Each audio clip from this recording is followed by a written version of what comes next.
Welcome to my channel Hema creatives. ನೋಡ್ತಾ ಇದ್ದೀರಾ friends, ಇವತ್ತು ಹಾಗಲಕಾಯಿ ಗೊಜ್ಜು ಹೇಗೆ ಮಾಡೋದು ಅಂತ ತೋರಿಸ್ತಾ ಇದ್ದೀನಿ. ತುಂಬ ಟೇಸ್ಟಿಯಾಗಿರುತ್ತೆ. ಟೇಸ್ಟ್ ಅಷ್ಟೇ ಅಲ್ಲ, ಹೆಲ್ತ್ಗೂ ಅಷ್ಟೇ ತುಂಬ ಯೂಸ್ ಆಗುತ್ತೆ. ನಮಗೆ ಹಾಗಲಕಾಯಿ ತುಂಬ ಯೂಸ್ಫುಲ್ ಆಗುತ್ತೆ. ಇದು ಹೇಗೆ ಮಾಡೋದು ಅಂತ ಸ್ಟಾರ್ಟ್ ಮಾಡ್ತೀನಿ. ಒಂದು ಮಿಕ್ಸಿ ಜಾರ್ಗೆ ಒಂದು 5ರಿಂದ 6 ಬೆಳ್ಳುಳ್ಳಿ ಹಾಕ್ತಾಯಿದ್ದೀನಿ. ಅದಾದಮೇಲೆ 6 ಒಣಮೆಣಸಿನ್ಕಾಯಿ ಹಾಕಿದೆ.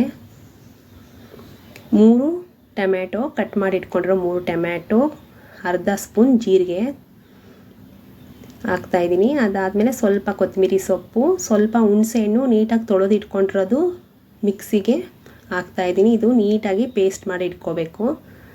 ಒಂದು ಬಾಣಲಿಗೆ ಒಂದು ಅರ್ಧ ಬೌಲಷ್ಟು ಆಯಿಲ್ ಹಾಕ್ತಾಯಿದ್ದೀನಿ. 1/4 ಸ್ಪೂನಷ್ಟು ಸಾಸಿವೆ ನೀಟಾಗಿ ಸಿಡಿಬೇಕು. ನೋಡಿ ಸಿಡಿತಾ ಇದೆ. ಇದಕ್ಕೆ 2 ದಪ್ಪಕ್ಕಿರೋ ಈರುಳ್ಳಿನ ಸಣ್ಣಕ್ಕೆ ಹೆಚ್ಚಿ ಹಾಕ್ಕೋಬೇಕು. ಸ್ವಲ್ಪ ಕರಿಬೇವಿನ ಸೊಪ್ಪು, 2 ಈರುಳ್ಳಿ ನೋಡಿ ಹಾಕ್ತಾಯಿದ್ದೀನಿ. ಸಣ್ಣಕ್ಕೆ ಹೆಚ್ಚಿರಬೇಕು, ಯಾಕಂದರೆ ದಪ್ಪ ಇದ್ದರೆ ಟೇಸ್ಟ್ ಇರಲ್ಲ ಗ್ರೇವಿಗೆ. ಅದಕ್ಕೆ ಸ್ವಲ್ಪ ಇದು ಈರುಳ್ಳಿ ನೀಟಾಗಿ ಬಾಯ್ಲ್ ಆಗಬೇಕು, ಇಲ್ಲಾಂದರೆ ಟೇಸ್ಟ್ ಡಿಫ್ರೆಂಟ್ ಬಂದ್ಬಿಡುತ್ತೆ. ನೋಡಿ ಈ ಕಲರ್ಗೆ ಚೇಂಜ್ ಆದಾಗ ಹಾಗಲಕಾಯಿ ಕಟ್ ಮಾಡಿ ಇಟ್ಕೊಂಡಿರೋ ಹಾಗಲಕಾಯಿ ಹಾಕಿ ಸ್ವಲ್ಪ ಫ್ರೈ ಮಾಡಬೇಕು. ಫ್ರೈ ಚೆನ್ನಾಗಿ ಮಾಡಿದ್ರೆ ಟೇಸ್ಟ್ ಡಿಫ್ರೆಂಟ್ ಬರುತ್ತೆ. ಇದಂತೂ ಅನ್ನದ ಜೊತೆ, ರೊಟ್ಟಿ ಜೊತೆ, ಚಪಾತಿ ಜೊತೆ ತುಂಬ ಟೇಸ್ಟಿಯಾಗಿರುತ್ತೆ. ನೋಡಿ ಇದಾದಮೇಲೆ ರುಬ್ಬಿಟ್ಕೊಂಡಿರೋ ಮಿಶ್ರಣನ ಆ್ಯಡ್ ಮಾಡಿ ನೀರು ಹಾಕ್ತೇನೆ ಫ್ರೈ ಮಾಡ್ತಾಯಿದ್ದೀನಿ. ನೀರು ಹಾಕಿದ್ರೆ ಟೇಸ್ಟ್ ಡಿಫ್ರೆಂಟ್ ಬಂದ್ಬಿಡುತ್ತೆ.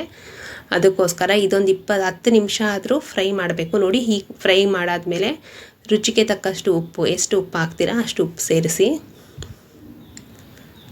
ಸ್ವಲ್ಪ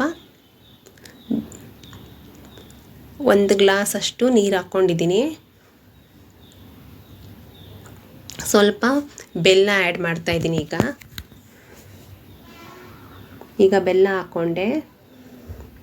ಬೆಲ್ಲ ಹಾಕಿ ಒಂದು 20 ನಿಮಿಷ ಅಂತೂ ಕ್ಲೋಸ್ ಮಾಡಬೇಕು. ಹಾಗಲಕಾಯಿ ಅಂತೂ ಹೆಲ್ತ್ಗೆ ತುಂಬಾ ಒಳ್ಳೆಯದು. ನಮಗೆ ಟೇಸ್ಟ್ ವೈಸು ಇದು ಮಾಡೋದು ಗೊಜ್ಜಂತೂ ತುಂಬ ಚೆನ್ನಾಗಿರುತ್ತೆ.